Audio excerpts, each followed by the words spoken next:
C'est par un appel au secours que nous débutons ce soir. Ce cri de désespoir, c'est celui de Christiane.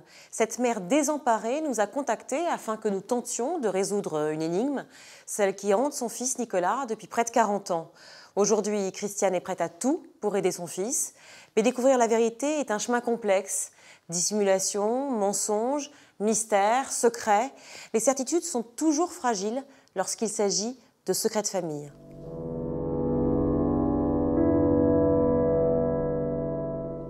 Tout le monde savait, enfin, mes cousins, mes cousines, mon frère, tout le monde, mes tantes, enfin bon, tout le monde quoi.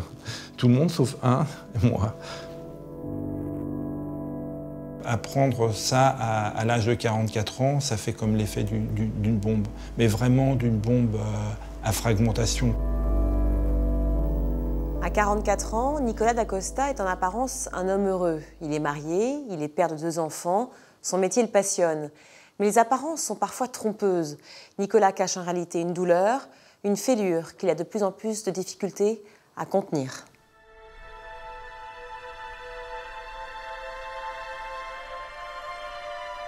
Quand mon fils a atteint la quarantaine,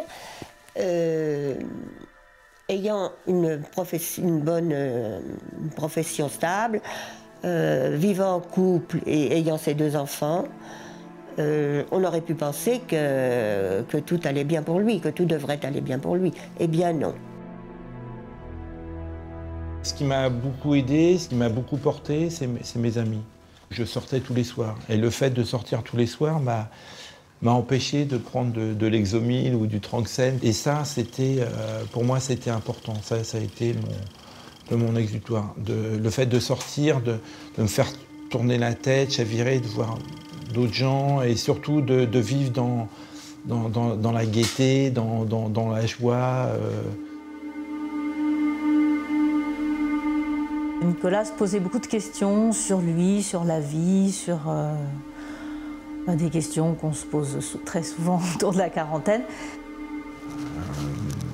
Je pleure souvent, voilà. Donc ça c'est quelque chose d'important. Bon, quand je lis un bouquin, quand je vais au cinéma, quand j'écoute une musique, des fois, ou quand je parle avec quelqu'un, ça m'arrive, je pleure assez souvent. Il y avait des choses douloureuses qui devaient se mélanger et qui le faisaient pleurer. Oui, c'était souvent en pensant au passé. Alors au passé en général, je ne sais pas ce qu'il y avait là-dedans, mais...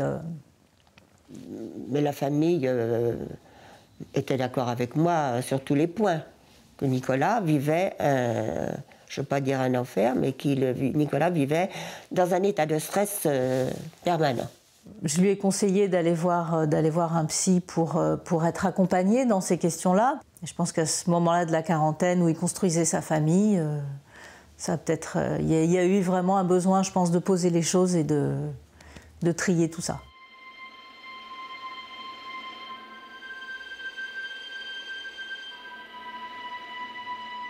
Je pensais qu'il avait des doutes. J'étais même presque certaine qu'il avait des doutes pour qu'il aille consulter un psychiatre. Il fallait que ce soit une raison de cette nature. J'ai tout de suite pensé que ça pouvait être ce secret qui aurait peut-être besoin d'être révélé. Les doutes qui hantent Nicolas, Christiane ne peut les ignorer. Mais comment avouer la vérité à son fils? Comment trouver les mots justes après 44 ans de secret? Un secret qui débute le jour de la naissance de Nicolas. C'était un grand jour pour moi, le jour de sa naissance. Quand j'ai pris Nicolas dans mes bras, ça a été la possession totale, ça a été la fusion totale. Il était à moi et il fait partie de moi-même. Je les vois ouvrir le berceau, il y avait un berceau avec le voile là devant, nous faire voir ce petit ange. C'était un amour d'enfant. C'était un bébé qui pesait 3,5 kg et qui mesurait 50 cm. Il avait une très jolie peau. Nicolas avait une très jolie peau quand il est né. Et c'était remarquable, une peau très fine. Et puis il n'avait pas de cheveux. Et moi je trouvais ça très mignon parce que j'aime bien les enfants qui n'ont pas de cheveux quand ils naissent. Et puis il était très mignon, bien sûr, très très mignon. J'étais à genoux là avec le bord au bord du berceau et à regarder le bébé quoi, parce que c'était vraiment une vraiment une joie immense quoi. L'arrivée de ce bébé a été vraiment une joie intense et très très forte pour tout le monde je pense. Dans ma famille, ça a été vraiment l'événement, de super événement. Je me souviens de ma grand-mère quand je lui ai dit c'est un garçon, elle était folle de joie. Nicolas grandit avec ses parents, sa grand-mère et son petit frère Vincent. Cette famille de commerçants mène une vie paisible et sans histoire à Soisy-sur-Seine en banlieue parisienne. Au sein de cette fratrie, Nicolas fait déjà preuve d'un caractère un peu particulier. Mes parents avaient un petit appartement juste au-dessus de la boucherie, donc l'entrée principale pour entrer dans notre appartement, c'était de passer par la caisse, enfin par la boucherie tout simplement.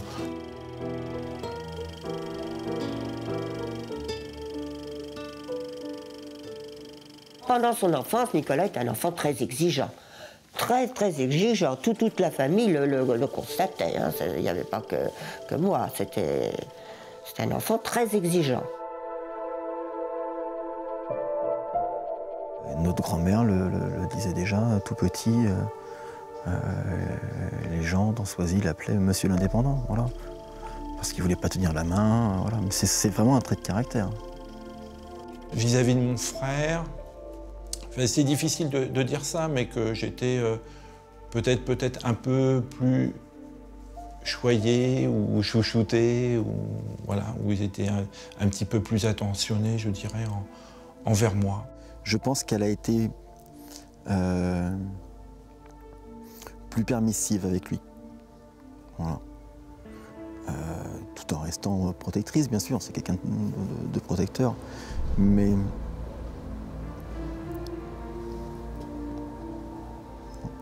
je crois que... Je pense qu'elle a voulu compenser certaines choses. Vers 14-15 ans, Nicolas a eu besoin de liberté, ce que j'ai pu comprendre, mais qui pour moi me paraissait un petit peu trop tôt, trop hâtif, peut-être comme toutes les mères pensent peut-être comme ça. J'ai quitté la maison assez tôt pour diverses raisons. J'étais pas très stable, il m'arrivait parfois de partir un peu, de faire des fugues, pas d'avoir des colères, mais d'avoir des coups de blues et dire « Putain, je comprends pas, qu'est-ce que je fous là ?»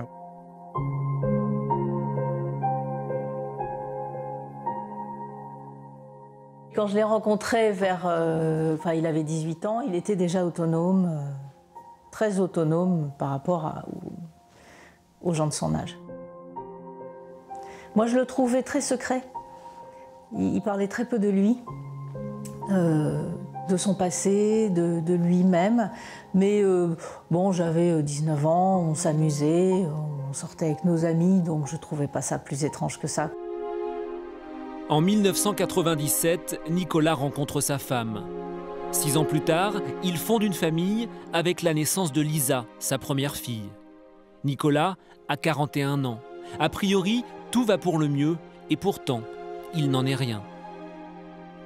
Juste après la naissance de Lisa, il est assez énervé, il est assez parfois vindicatif. Il ne comprend pas pourquoi et personne ne comprend pourquoi, sauf ceux qui sont au courant.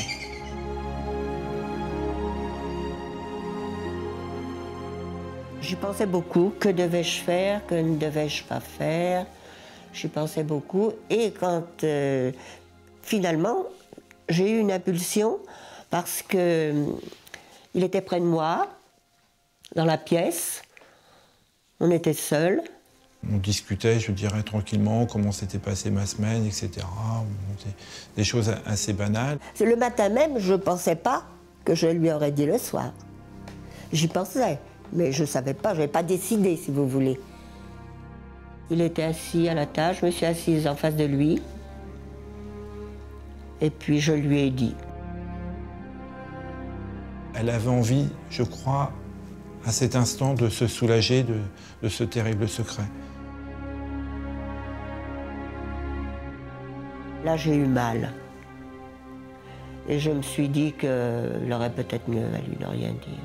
Et je pose toujours la question.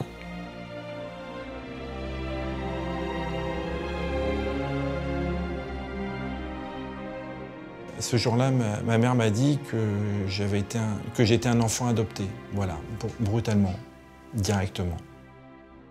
Apprendre ça à l'âge de 44 ans, ça fait comme l'effet d'une bombe, mais vraiment d'une bombe à fragmentation. J'ai vu son visage changer naturellement. Il m'a dit, il a mis sa main sur la mienne, il l'a posée. Il m'a dit, de toute façon, maman, ça ne changera rien. Au bout d'un certain temps, quand même, quelques minutes, il a dit, de toute façon, ça ne changera rien entre nous. Et puis c'est tout. De lui révéler tout ça, ça m'a coûté énormément. Ça m'a coûté énormément, ça me coûte encore. Ça me coûtera toujours.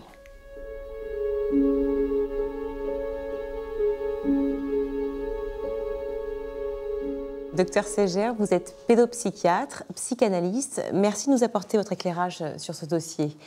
Comment expliquer que Christiane, la mère de Nicolas, a révélé à Nicolas de façon si soudaine son secret après 44 ans? Qu'est-ce qui explique que soudainement on rompt le silence? Lorsque se trouve un moment d'intimité, de communication intense, voire de complicité entre ces deux êtres, et que d'un seul coup, l'un se sent en porte-à-faux par rapport à l'autre à cause d'un savoir qui lui pèse depuis très très longtemps, on peut tout à fait arriver dans le contexte où la parole va déborder la situation et elle va se dire... Je crois que même si ce n'était pas de la culpabilité, elle était rongée par un serment qui desservait son fils. Et probablement qu'elle n'a pas tenu jusqu'au bout. Est-ce que, selon vous, il existe un bon moment pour faire ce type de révélation ? Il me semble que dans des histoires avec des complications sur l'origine, il est important d'informer dès sa venue au monde, le sujet qui est concerné par cela, en l'occurrence le bébé, de dire déjà au bébé ce qui lui est arrivé, à quelle sauce il est mangé, dans quel contexte il va devoir grandir. Si bien qu'après, on peut l'élever dans sa vérité. Mais lorsqu'il y a des secrets, des mensonges qui lient les langues autour de cela, on crée des trous du fait qu'on ne lui a rien dit. Mais il a vécu des choses, il a vécu ce qui s'est passé pendant qu'il était dans le ventre de sa mère, il a vécu la séparation, il a vécu l'étranger et il a vécu aussi autour de lui ces blancs de langage qui le concernaient, donc dont il était particulièrement réceptif, mais auxquels il ne pouvait pas attribuer de sens car c'était interdit. Et Nicolas, lui, sentait qu'il y avait un mal-être, ne savait pas réellement ce qu'il se passait, mais il ne voulait pas se l'avouer, cette situation. C'est bien ça? Les abandonnés ont souvent le sentiment qu'ils peuvent être abandonnés à nouveau. Oui. Et de ce fait, il ne va pas mettre en doute ce que racontent ses parents, parce qu'ils risqueraient de perdre leur amour, de perdre leur confiance. Donc il doit jouer le jeu. Et un enfant doit avoir confiance dans ses parents. S'il met en doute ce que racontent ses parents, ça commence à tourner très mal.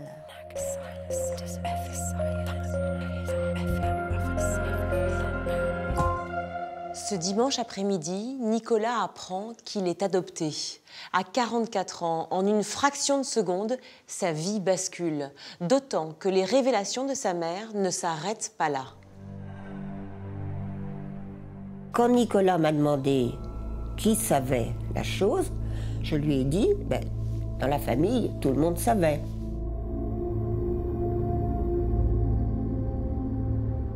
Mais je sais qu'il ne fallait pas dire à Nicolas que mon oncle et ma tante n'étaient pas ses parents. Ça, je le savais. Tout le monde savait, puisque personne n'avait vu ma mère enceinte. Donc, forcément, je ne suis pas arrivé dans un chou ou par un vol de cigogne. Hein.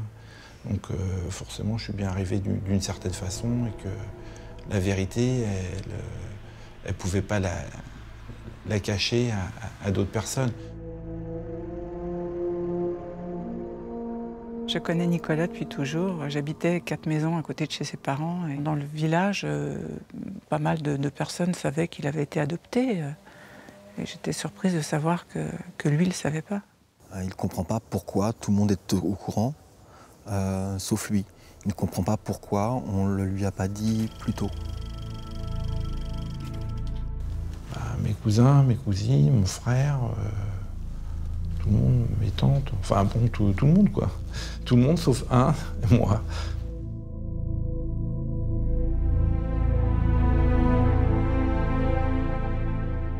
En découvrant petit à petit que les amis proches savaient, en tout cas avaient déjà entendu cette histoire, ça l'a fait encore plus plonger, je pense, oui. J'ai pas à leur reprocher quoi que ce soit. C'était pas à eux de me le dire, ni à mes cousins, ni à mes cousines de me le dire. C'était à ma mère de me le dire. Je pense que la seule responsable de ces choses-là, c'est ma mère et c'est rien d'autre. Oui, ça l'a mis en colère, bien sûr. Ça l'a mis très en colère. Et Nicolas, Dieu sait s'il sait se mettre en colère. Oh là là.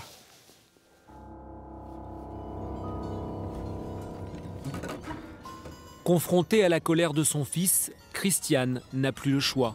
Elle doit se replonger dans son passé. Un passé douloureux qu'elle avait occulté pendant de nombreuses années. Je lui ai raconté toutes les choses qui sont arrivées depuis sa naissance. Je me suis mariée à l'âge de 24 ans. Je désirais naturellement avoir des enfants. Jacques et Christiane, oui, c'était un couple qui adorait les enfants. Ils avaient un besoin d'enfants parce que ils étaient heureux avec les enfants. Ayant fait une grossesse extra-utérine, c'est la raison pour laquelle je n'ai pas pu en avoir. Après plusieurs examens, après plusieurs consultations, je ne pouvais pas avoir d'enfant, c'était définitif. Alors nous avons décidé d'adopter, mon mari et moi, un enfant. Nous nous sommes adressés à une association qui s'appelait les Nids de Paris et qui nous ont bien reçus, bien écoutés, bien pris des notes. Ils nous ont dit qu'ils pensaient que nous étions aptes à avoir un enfant et ils nous ont dit malheureusement il faudra patienter. Ma mère au départ ne pouvait pas avoir d'enfant. On lui disait qu'elle ne pouvait pas avoir d'enfant. Donc, je peux pas répondre à sa place, mais comme je dirais, comme toute femme aujourd'hui qui désire avoir un enfant, est prête à tout pour avoir un enfant de n'importe quelle façon. Moi, personnellement, je ne lui posais pas de questions quand elle m'a parlé qu'ils voulaient tous les deux adopter un enfant. J'évitais, je ne voulais pas leur faire de peine si ça ne marchait pas, donc j'en parlais pas. Christiane et Jacques, son mari, réalisent qu'ils vont devoir patienter de longues années avant de pouvoir adopter un enfant. Cette idée leur est tout simplement insupportable. Alors Jacques va tout faire pour trouver une solution. Mon mari est venu me dire, je connais madame la libraire, qui était dans le même cas que toi et qui a pu adopter un enfant. Alors, il serait possible également que tu fasses la même chose qu'elle. Elle nous indiquera comment faire pour contacter une certaine personne.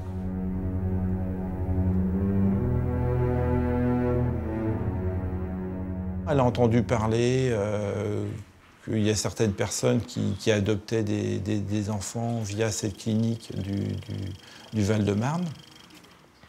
Et donc elle s'est mise en relation avec cette clinique par l'intermédiaire d'un médecin.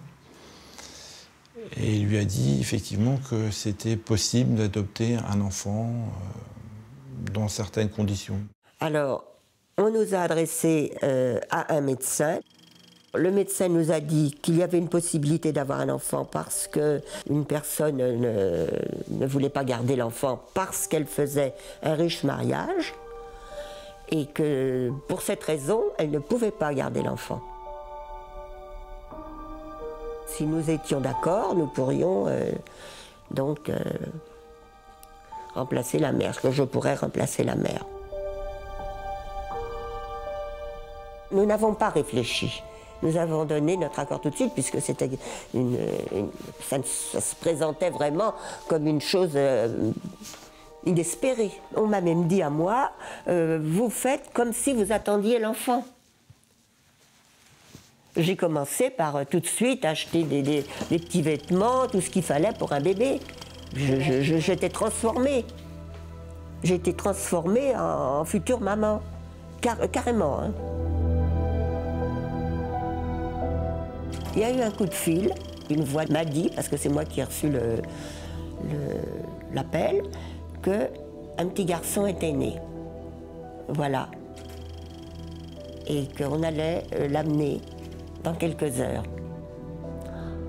Alors naturellement, c'est l'ivresse, c'était la joie, c'était la joie. J'étais maman d'un petit garçon. J'étais maman d'un petit garçon.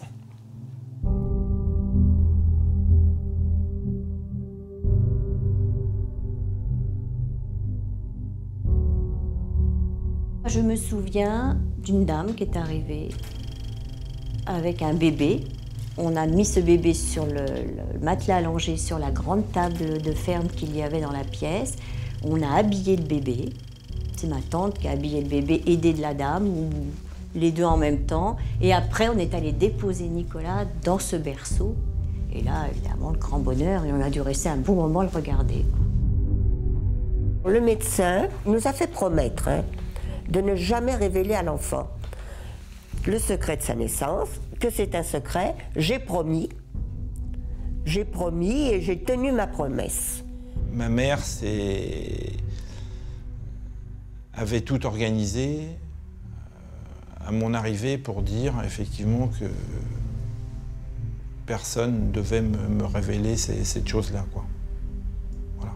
Et au fil du temps, c'est rentré dans les mœurs. Personne n'a dit quoi que ce soit. Tout le monde avait oublié. Bon.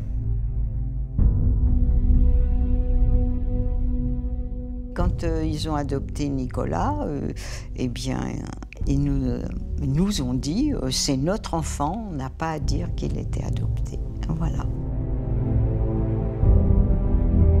Ce qui nous a été demandé au cabinet médical, nous l'avons répété strictement à la famille et que Nicolas ne devait absolument pas savoir. Et le secret de sa naissance, que c'était un secret de famille, que ça devait rester comme ça, un secret de famille. À l'arrivée de Nicolas, toute la famille s'enferme dans le secret. Les semaines, les mois, les années passent jusqu'à ce qu'un miracle se produise. En 1968, Christiane tombe enceinte. Avec la naissance de Vincent, la famille s'agrandit, mais il reste un problème. Nicolas ne porte pas le nom de ses parents. Alors, pour conserver le secret de son adoption, sa légitimation devient une question cruciale. Mon mari et moi, nous étions d'accord pour le légitimer. Nous avons fait une demande de légitimation. Nous avons reçu une convocation. J'y suis allée voir le procureur, c'était le procureur, à Corbeil. Il m'a dit de lui expliquer exactement pourquoi je demandais la légitimation, comment j'avais eu cet enfant. Et je lui ai dit, je lui ai raconté exactement ce qui s'était passé. Là, je suis tombée de haut. Ce jour-là, le procureur m'a dit que cette adoption n'était pas légale, que je demandais la légitimation, mais que cette adoption n'était pas légale. Il m'a dit, je connais très bien ce médecin, mais je ne peux rien faire contre lui parce qu'il a fait beaucoup de bien autour de lui. Ne vous inquiétez pas, vous aurez quand même votre légitimation. C'est exactement les paroles qu'il a prononcées. J'étais soulagée qu'il m'ait dit ça. J'étais vraiment soulagée.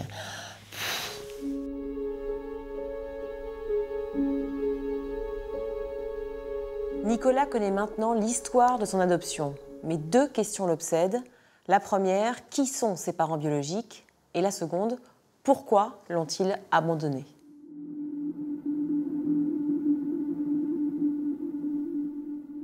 Quand j'ai su que j'étais un enfant adopté, effectivement, j'ai tout de suite voulu savoir d'où je venais sans aucune hésitation. Et ma plus grande volonté, c'était de découvrir la vérité. Moi, j'ai cette image-là, quand je me rase tous les matins, je me rase et je me dis à qui je ressemble? À qui je ressemble? À personne, parce que je connais personne. Donc pour moi, j'ai pas de père, j'ai pas de mère, j'ai pas de cousin, j'ai pas de cousine, j'ai rien. Depuis qu'il a appris son secret, c'est, je dirais, quasiment une obsession. C'est-à-dire qu'il a besoin de savoir d'où il vient, de savoir qui était sa mère biologique, ou en tout cas de connaître quelque chose de son histoire, de la famille biologique. Nicolas, c'est un homme maintenant, un homme qui souffre. Parce qu'il voudrait connaître, il aime sa maman, il aime sa famille, mais il voudrait connaître sa famille. Les géniteurs, il voudrait les connaître, et malheureusement. Quand vous prenez le métro, quand vous croisez des gens dans la rue, vous avez l'impression, vous dites, c'est peut-être mon père, c'est peut-être ma mère, c'est peut-être mon frère ou ma sœur. Et là... L'année dernière, quand je lui ai souhaité son anniversaire, j'étais chez lui, je lui ai dit bon anniversaire. Il m'a dit, tu vois, il y a 48 ans, j'étais jetée comme un chien dans une poubelle. Donc c'est pour lui son anniversaire, maintenant, c'est la date de son abandon, et pas un anniversaire. Moi, je vais aller jusqu'au bout. J'irai jusqu'au bout. Jusqu'à la fin de mes jours, j'irai jusqu'au bout. J'ai besoin de savoir à qui je ressemble.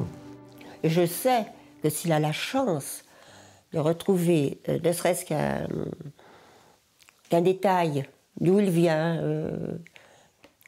où était sa mère, ou même si sa mère n'était plus là, qui elle était, alors là, je suis sûre que Nicolas irait mieux. Je suis sûre qu'il irait mieux.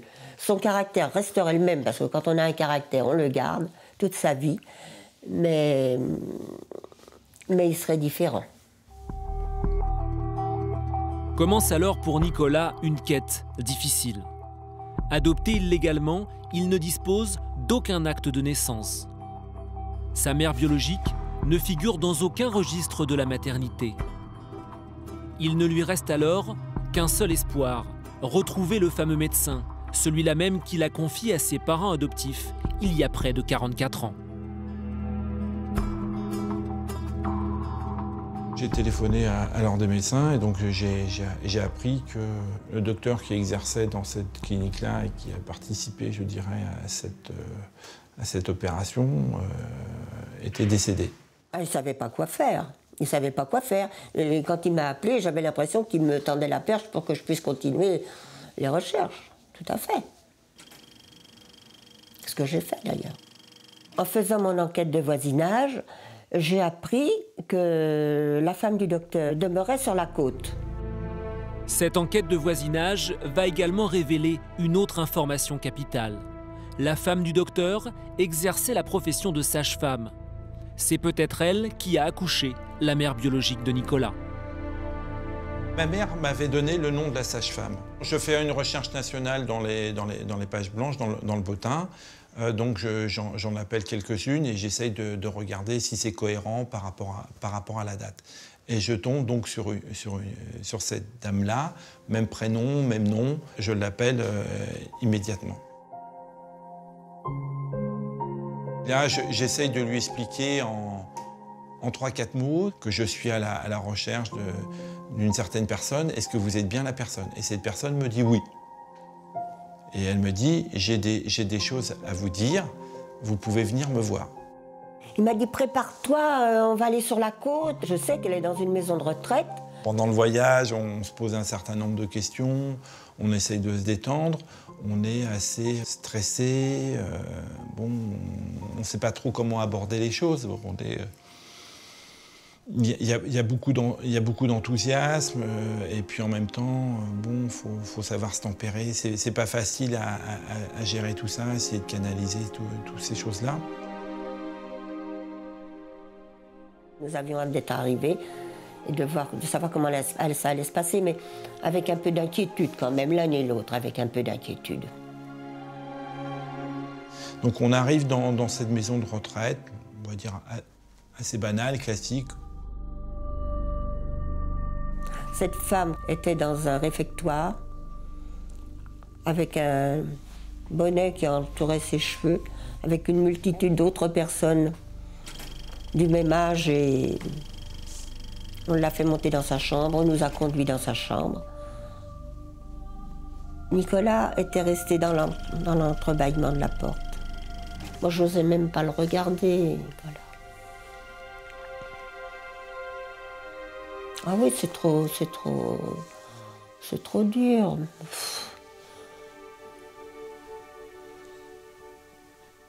Je suis reposé un certain nombre de questions, puis c'est là qu'elle m'a dit « Ah mais non, je ne suis pas la femme de monsieur machin, j'ai jamais été la femme d'un docteur. » Bon, genre, la journée flinguée, et puis tous nos espoirs anéantis en 5 minutes. Sur le chemin du retour, c'est curieux parce que je m'attendais à pas une explosion de colère, mais un énervement, pas du tout. C'est calme, très calme. Si on peut dire ça comme ça m'a mis plusieurs coups. Et je me suis dit, bon, ben, tant pis, on va rechercher autrement, d'une autre façon, on va fouiller différemment. Christiane et Nicolas reprennent leur enquête à zéro. Ils interrogent à nouveau l'entourage du médecin, font le tour des hôpitaux, des cliniques, des maternités et des services sociaux. Et leur persévérance va finir par payer. Après plusieurs mois de recherche, ils finissent par retrouver la trace de la véritable sage-femme.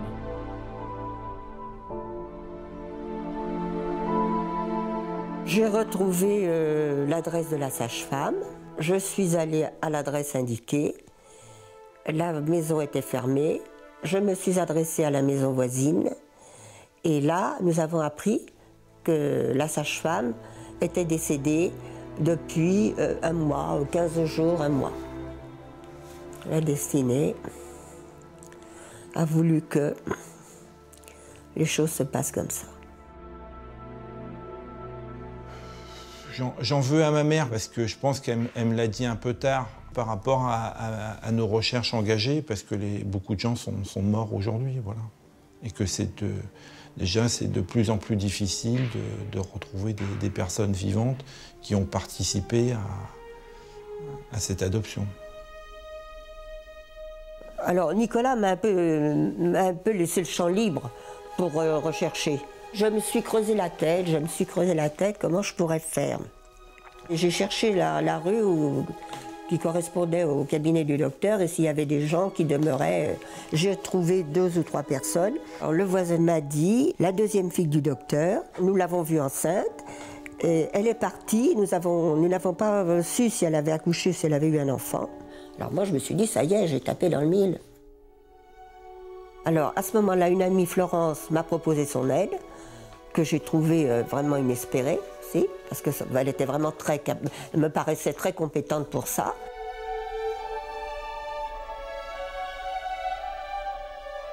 J'ai pensé que je pouvais l'aider dans le sens où moi j'avais travaillé dans une administration, dans un service d'état civil, et que j'avais été amenée à faire des recherches généalogiques. Et c'est là que je me suis dit que je pourrais peut-être faire d'autres recherches qui permettraient d'aller un petit peu plus loin et d'en savoir plus. À ce stade, je me dis je dois retrouver la fille du médecin.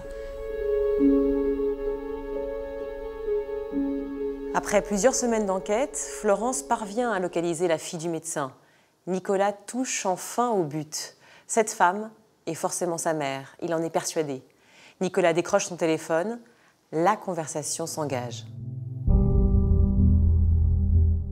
Elle me reçoit très mal, elle a une réaction assez assez violente, très désagréable, mais elle s'intéresse néanmoins. Ce qui me déstabilise encore plus, parce que si ça t'intéresse pas, si t'es pas concerné, et si tu sais que t'as pas été enceinte, t'es pas enceinte, point final, au revoir monsieur, bonne chance pour la suite. Mais si l'autre personne s'intéresse, en ne voulant pas donner d'informations, mais s'intéresse à cette situation, c'est très dérangeant.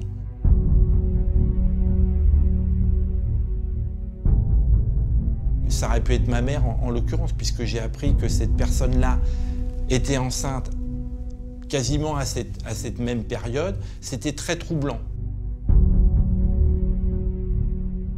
Après le coup de fil que Nicolas a passé à la fille du docteur, nous ne sommes pas beaucoup plus renseignés parce qu'elle ne fait pas de grandes révélations.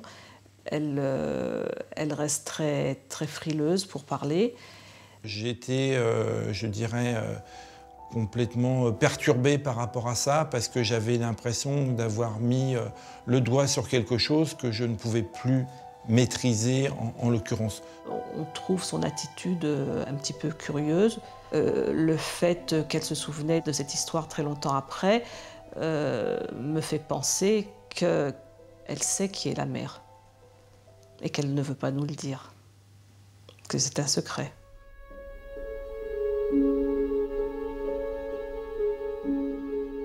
Nicolas, merci d'être avec nous ce soir. Alors, la première question que j'ai envie de vous poser, Nicolas, c'est est-ce que vous avez avancé dans vos recherches? Où en êtes-vous aujourd'hui? Qu'est-ce que vous savez de la fille du médecin? Aujourd'hui, j'en suis convaincu, ce n'est pas ma mère. Parce qu'elle est tombée enceinte 3 ans, quasiment 3 ans après, je dirais, ma naissance. Voilà. Donc ça ne concorde pas? Aucune concordance. Voilà. Donc voilà, donc c'est une mauvaise piste. Oui, voilà. Elle ne peut pas être votre mère. Non. Vous en êtes donc revenu à la case départ, si je puis dire. Oui, hélas. Voilà, une nouvelle fois. Mais donc de toute façon, c'est notre lot d'une certaine façon. On revient souvent à la case départ lorsqu'on fait des enquêtes comme ça et surtout lorsqu'on part de rien. Voilà. Aujourd'hui, vous avez une famille, oui. Des enfants, oui. Une mère adoptive qui vous aime, oui. Très entourée, des amis aussi qui sont très proches de vous. Tout à fait, qui sont très importants pour moi. J'aimerais qu'on comprenne vraiment pourquoi cette recherche est essentielle pour vous. Alors dans la vie, effectivement, on a la possibilité de choisir. Soit on a envie de connaître, soit on n'a pas envie de connaître, soit on a envie de poursuivre ou ne pas poursuivre.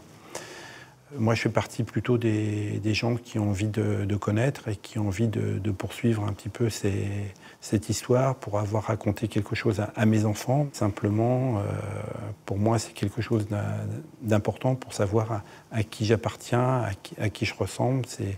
C'est fondamental. Vous êtes assez opiniâtre, on l'a vu dans le document. Il y a quelques semaines, vous avez décidé d'avoir recours à des tests ADN. Est-ce que vous pouvez nous raconter? Exactement. L'espoir, c'était de trouver des cousins le plus proche possible. Et après, effectivement, c'est un petit peu plus compliqué.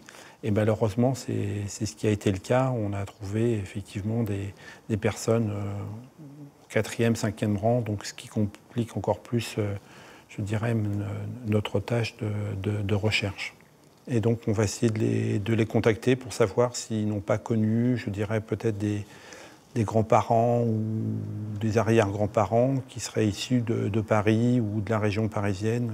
Voilà.